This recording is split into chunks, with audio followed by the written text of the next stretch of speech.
शुरुआत धर्मांतरण के उस गंदे धंधे की जिसका टेरर रूट डिकोड हो गया है। मतलब पता चल गया है कि धर्मांतरण की साजिश के तार उत्तर प्रदेश के किन किन शहरों में फैले हुए थे। क्योंकि आज हम जो रिपोर्ट आपको दिखाने जा रहे हैं वो न सिर्फ धर्मांतरण की साजिश को बेनकाब करेगी बल्कि बताएगी कि धर्म की आड़ में कैसे लोगों के दिमाग में जहर भरा जा रहा है और उन्हें आतंकवाद फैलाने के लिए तैयार किया जा रहा है। यह रिपोर्ट देखिए और धर्मांतरण के टेरर रूट को गहराई से समझिए। बिस्मिल्लाहिर्रहमानिर्रहीम, अल्हम्दुलिल्लाहि रब्बिल आलमीन, वस्सलातु वस्सलामु अला रसूलिल मुरसलीन व अला आलिहि व अस्हाबिहि अजमईन।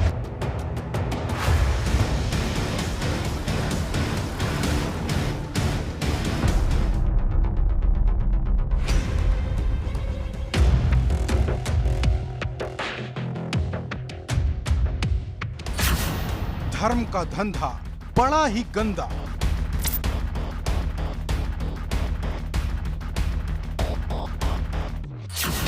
मुसलमान बनने की दावत धर्मांतरण गैंग की शामल।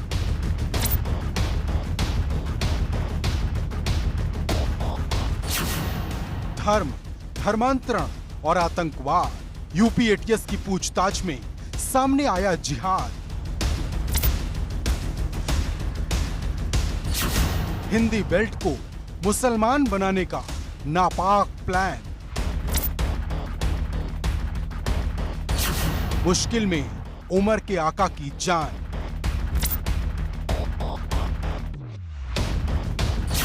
आदित्य बना अब्दुल, दर्श बना रिहान। कहां तक फैला है जिहाद का जहान।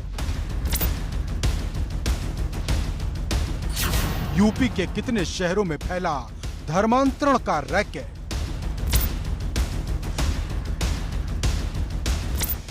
जब से यूपी में धर्मांतरण की साजिश का खुलासा हुआ पूरे देश में हड़कंप मच गया।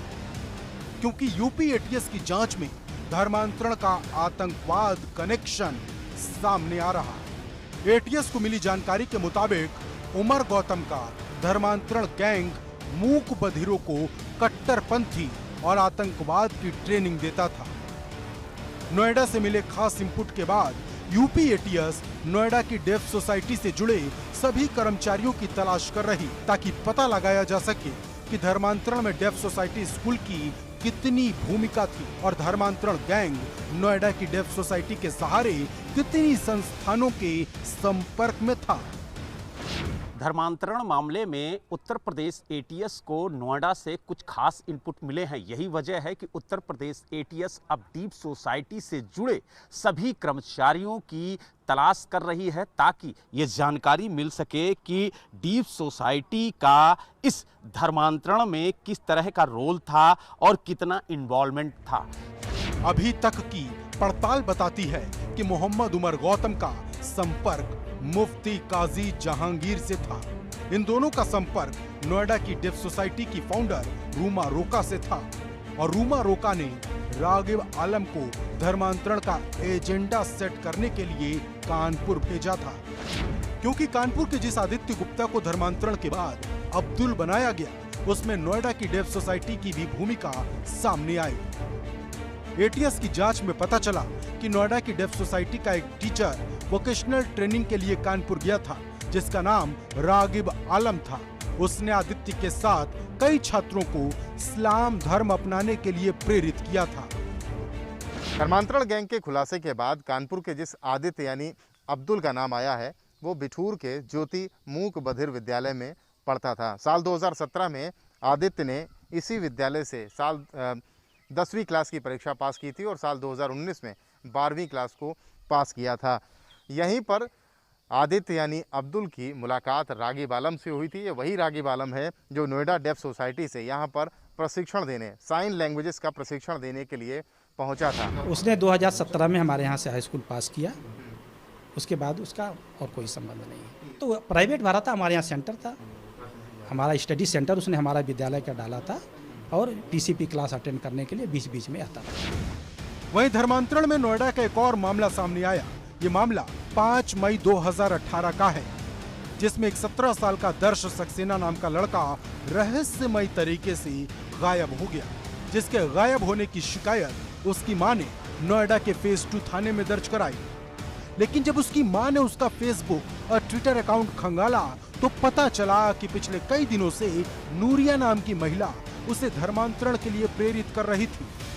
किसी भी करके, चाहे वो लालच दे के, चाहे धमका के, चाहे कुछ भी उनको बता करके, कैसे भी समझा करके उनको कन्वर्ट कर देते हैं। हम लोगों को ये सब कुछ नहीं पता था। जब वो 5 मई 2018 को घर छोड़ करके चला गया, तभी तक भी हमको कुछ पता नहीं था, क्योंकि 1-2 लोगों ने पहले हमको बताया कि इसको मस्जिद में देखा था, इसको शाहीन बाग में जाते हुए देखा था। अब पुलिस इस मामले की जांच कर रही और ये पता लगाने की कोशिश कर रही कि क्या दर्श का कनेक्शन धर्मांतरण वाले डेफ सोसाइटी से तो नहीं। नोएडा में अब एक और मामला निकल के आया है, जब मई 2018 को दर्श सक्सेना नाम का एक 17 वर्षीय युवक रहस्यमय ढंग से अपने घर से गायब हो गया। और जब उसकी मां ने उसका फेसबुक और ट्विटर अकाउंट चेक किया तो पता चला कि वो किसी एक महिला के संपर्क में था जो उसे धर्मांतरण के लिए प्रेरित कर रही थी।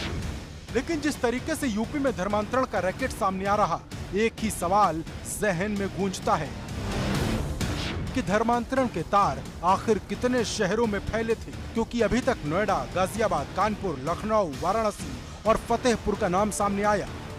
लेकिन पूछताछ बताती है कि धर्मांतरण के तार 24 से ज्यादा राज्यों में फैले हुए हैं।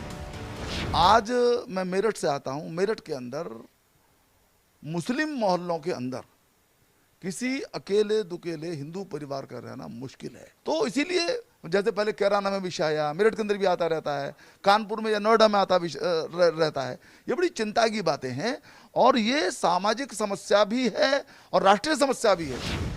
लेकिन यूपी सरकार धर्मांतरण को लेकर एकदम एक्शन में नजर आ रही। धर्मांतरण के विषय पर सरकार सख्त है और कानून अपना काम कर रहा है। अभी गाजियाबाद में भी प्रश्न एक उठा है, जो धर्मांतरण करवा रहे थे उनको हमारे एटीएस ने पकड़ा है और उनके ऊपर रासुका भी लगाया गया है और जो भी होगा सख्त से सख्त उन पर कार्रवाई करी जाएगी। सूत्रों की माने तो उमर गौतम का संबंध जाकिर नाइक की संस्था इस्लामिक रिसर्च फाउंडेशन से था। अब एटीएस धर्मांतरण के हर पहलू की जांच कर रही और पता लगाने की कोशिश कर रही कि धर्मांतरण का खेल हिंदी बेल्ट को मुसलमान बनाने तक ही सीमित था या फिर धर्म की आड़ में जिहाद की नापाक साजिश को अंजाम देने का। नोएडा से बलराम पांडे और कानपुर से रतीश त्रिवेदी के साथ bureau report, ABP Ganga.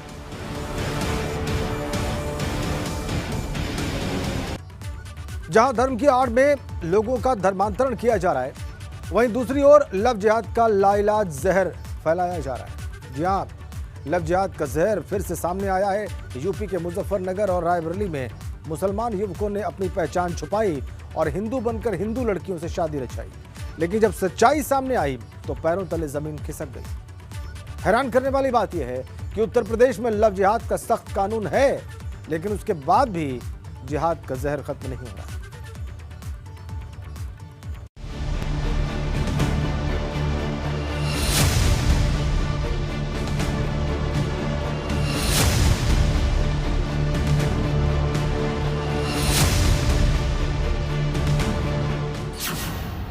Love में जिहाद का जहर, हिंदू लड़कियों पर मुस्लिमों का कहर।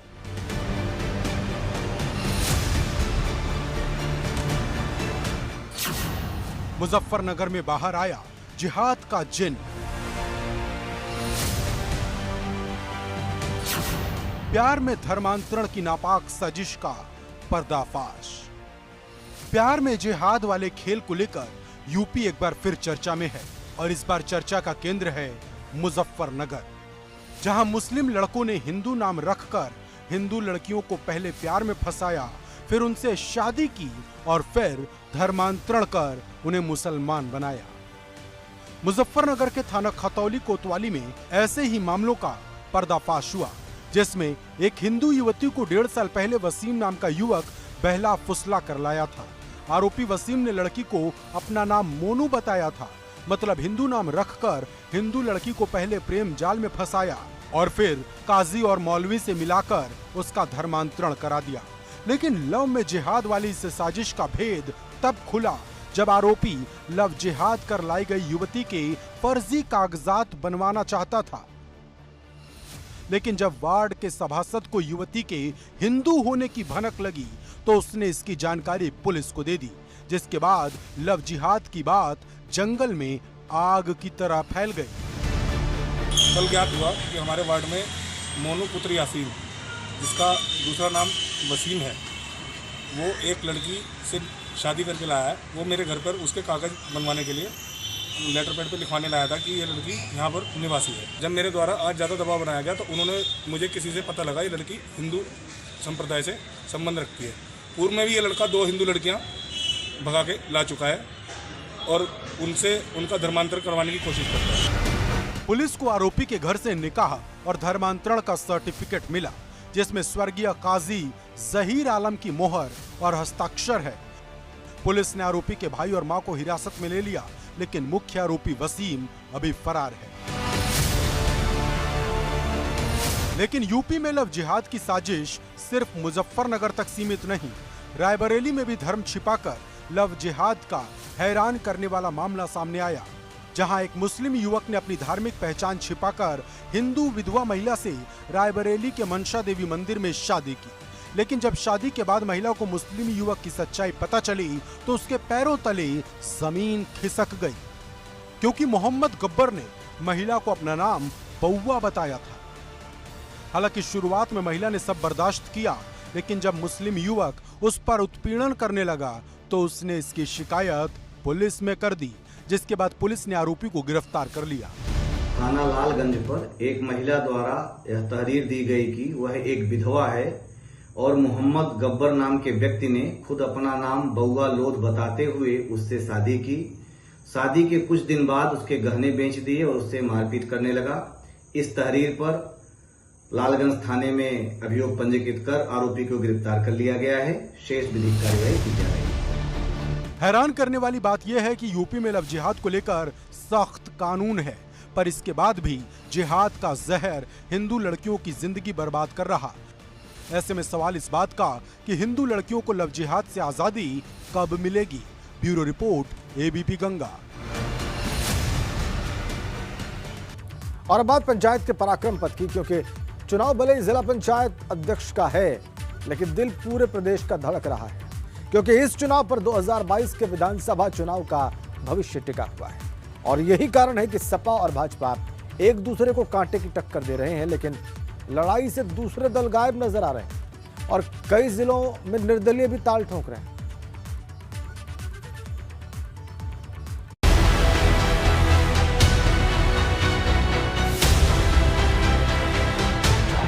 पंचायत का रण 2022 का प्रण,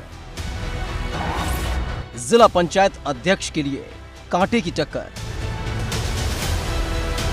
जिला पंचायत अध्यक्ष पद के चुनाव की उल्टी गिनती शुरू हो चुकी है। पूरे प्रदेश में पार्टियां अपना अपना उम्मीदवार उतार रही हैं, लेकिन गाजियाबाद में अभी तक बहुजन समाज पार्टी की ओर से कैंडिडेट घोषित नहीं किया गया, जबकि गाजियाबाद में सबसे ज्यादा पंचायत सदस्य बसपा के पास है। देखिए, बहुजन समाज पार्टी जो हाईकमान है बिल्कुल सजग हैं और हर उस पर नज़र बनाए हुए हैं। जो भी फैसला होगा अच्छा फैसला होगा। आपको बता दें कि गाजियाबाद जिले में जिला पंचायत सदस्यों की संख्या 14 है, जिसमें से बसपा के पास सबसे ज्यादा 5 सदस्य हैं, लेकिन बसपा ने अभी तक अपने पत्ते नहीं खोले हैं। ऐसे में मुकाबला सपा और भाजपा के बीच होता नजर आ रहा है। समाजवादी पार्टी और राष्ट्रीय लोकदल के संयुक्त प्रत्याशी नसीमा बेगम जो है चुनाव मैदान में है। हम लोगों पर संख्या बल पूरा है और समाजवादी पार्टी और लोकदल के प्रत्याशी नसीमा बेगम बहुत अच्छी मतों से जीत प्राप्त कर। वहीं कासगंज में लड़ाई सपा और निर्दलीय उम्मीदवार के बीच होती नजर आ रही है। भाजपा ने अपना समर्थन निर्दलीय प्रत्याशी रत्नेश कश्यप को दिया है, जबकि सपा ने समर्थ यादव को मैदान में उतारा है। इस चुनाव को सही मुकाम तक पहुंचाया जाए और एक कर्मठ ईमानदार प्रत्याशी को जिताकर पहली बार जिले के अंदर विकास की गंगा बहाई जाए, इस बात को ध्यान में रखते हुए भारतीय जनता पार्टी शीर्ष नेतृत्व द्वारा यह आदेश हुआ है कि हम निर्दलीय प्रत्याशी Shrimati Ratnesh Kashyap, wife of Bobby Kashyap को अपना पूर्ण समर्थन दें। हालांकि संख्या बल के हिसाब से सपा का पलड़ा भारी नजर आ रहा है, क्योंकि 23 सदस्यों में से सपा के पास 12, भाजपा के पास 5, बसपा के पास 4 और 2 निर्दलीय सदस्य हैं। ऐसे में सपा की जीत तय नजर आ रही है। लेकिन इन सब के बीच श्रावस्ती में भाजपा पर साम दाम दंड भेद अपनाने के आरोप लग रहे हैं, क्योंकि जिला पंचायत अध्यक्ष पद के लिए नामांकन की तारीख 26 जून को खत्म होने वाली है, लेकिन उम्मीदवार नामांकन पत्र नहीं खरीद पा रहे हैं। समाजवादी पार्टी और निर्दलीय प्रत्याशियों का आरोप है कि सत्तारूढ़ पार्टी के दबाव के चलते नामांकन पत्रों की बिक्री नहीं हो पा रही है। वहीं एक आरोप ये भी है कि भाजपा चुनाव को निर्विरोध कराने की फिराक में लगी हुई है। अभी हाल में पंचायत चुनाव में हुआ है, भारतीय जनता पार्टी के करारी सदस्य जो जिला पंचायत जीते हैं, करारी हार हुई है। आवाज हमारे राष्ट्रीय अध्यक्ष जी ने कुछ दिन पहले कहा था न्यूज पर, चैनल से, आप लोगों के माध्यम से, कि वहाँ हर जिले के डीएम और कप्तान वो चुनाव लड़ रहा है, ये नहीं कि भारतीय जनता पार्टी चुनाव लड़ रही है। अक्सर ऐसा कहा जाता है कि पंचायत चुनाव में सत्तारूढ़ पार्टी का दबाव रहता है, लेकिन सवाल लोकतंत्र का है और उस चुनाव का है जिसमें जनप्रतिनिधियों की आस्था है। कुल मिलाकर पंचायत चुनाव में जोर आजमाइश जारी है। ज्यादातर सीटों पर सपा और भाजपा की सीधी टक्कर है, लेकिन कौन बाजी मारेगा ये 3 जुलाई को साफ हो जाएगा। Bureau report, ABP Ganga. और बात मिशन कश्मीर की, यानी उस बैठक की जिसमें पूरे देश की निगाहें टिकी रही। हम सरकार और गुपकार गैंग के बीच 3.5 घंटे तक चले उस मंथन की बात कर रहे हैं जिस पर जम्मू कश्मीर का भविष्य टिका हुआ है, क्योंकि 8 दलों के 14 नेताओं के साथ प्रधानमंत्री मोदी ने कश्मीर पर खुलकर चर्चा की और अब संकेत साफ हैं कि घाटी में कुछ तो बड़ा होने वाला है। ये बड़ा क्या है और बैठक में चर्चा क्या हुई, ये हम आपको इस रिपोर्ट में दिखाते हैं।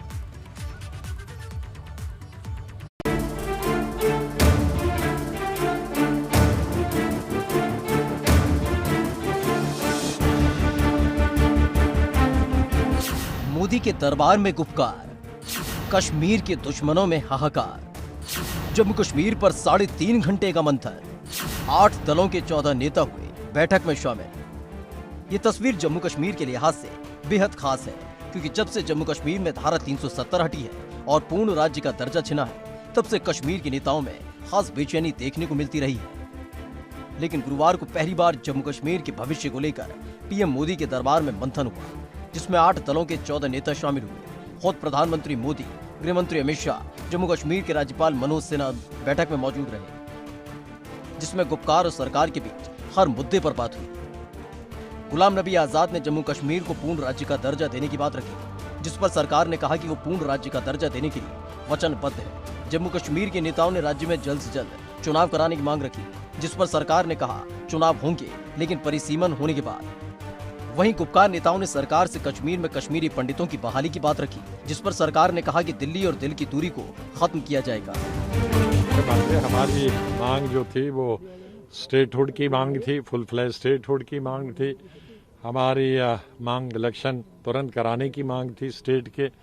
हमारी मांग थी कश्मीरी पंडितों को ऐसा वातावरण बनाना चाहिए और तुरंत कश्मीर वापस लेने का ऐसा वातावरण बनाएं जिसमें हम सब पॉलिटिकल पार्टीज सरकार की सहायता कर सकते हैं, मदद कर सकते हैं। लगता है कि आने वाले समय में जल्द ही पॉलिटिकल प्रोसेस शुरू होने वाला है। डिलिमिटेशन समाप्ति के बाद जल्दी इलेक्शन भी करवाएंगे और वहां पर फिर से विधानसभा असेंबली बनेगी। सरकार कश्मीर को लेकर बड़ा फैसला करने की तैयारी में है, ये बात साफ है, पर वो सबको साथ लेकर चलना चाहती है। लेकिन सब साथ हैं ऐसा लगता नहीं है, क्योंकि बैठक में महबूबा मुफ्ती ने पाक प्रेम का राग अलापती नजर आई।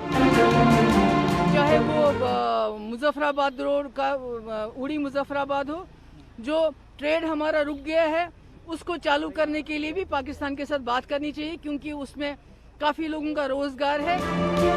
तो वहीं उमर अब्दुल्ला 5 अगस्त के फैसले के खिलाफ बोलते नजर आए। उनका साफ कहना है कि बैठक से दूरी खत्म नहीं होगी।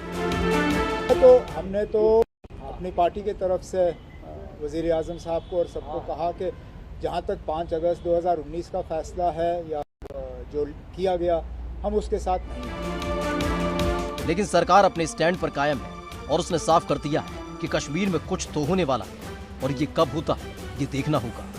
Bureau report, ABP Ganga. Monsoon ने दस्तक भले न दी हो, लेकिन सैलाब ने शोर मचाना तेज कर दिया है। पहाड़ से लेकर मैदान तक गांव और शहर पानी पानी हो चुके हैं। नदियां उफान पर हैं और लोग बाढ़ के डर से घबराए हुए हैं। कहीं घर उजड़ जाने का खतरा दिख रहा है, कहीं जान आफत में नजर आ रही है।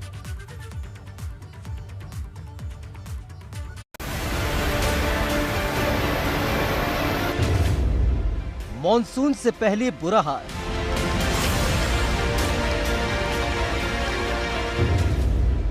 शहर शहर आफत का।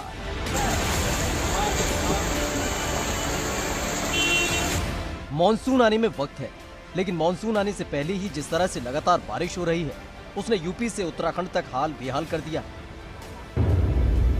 नदियों ने भरी हुंकार,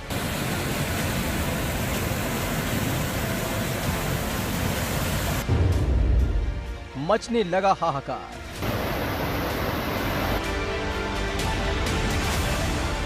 लगातार हो रही बारिश का असर यूपी में भी देखने को मिल रहा है। जहां नदियां उफान पर हैं, रामपुर में लगातार जलस्तर बढ़ रहा है, जिसका असर आसपास के 218 गांव में देखने को मिल रहा है, जो बाढ़ के मुहाने पर खड़े हैं और प्रशासन ने तैयारी शुरू कर दी है। यही हाल गोंडा में देखने को मिल रहा है। घाघरा नदी उफान पर है, जो 24 सेंटीमीटर नीचे बह रही है, लेकिन लगातार वेग ने आसपास के इलाकों में हड़कंप मचा दिया है, जिसके बाद लगातार बैठकों का दौर जारी है। आजमगढ़ में लगातार घाघरा नदी का जलस्तर बढ़ रहा है और लाल निशान को पार कर लिया है, जिस वजह से 5 गांवों का संपर्क खत्म हो चुका है, तो वहीं लगातार खतरा बढ़ता जा रहा है।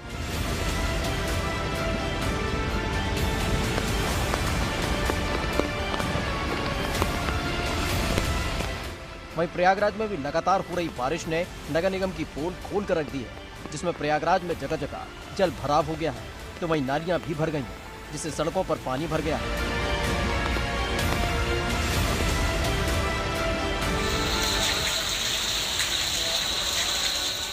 श्रावस्ती में भी लगातार हो रही बारिश ने व्यवस्थाओं की पोल खोल कर रख दी है, जहाँ सड़कों और बाजारों में कई फीट पानी भर गया, तो वहीं दुकानों में भी पानी घुस गया और सड़कें तालाब में तब्दील हो गई।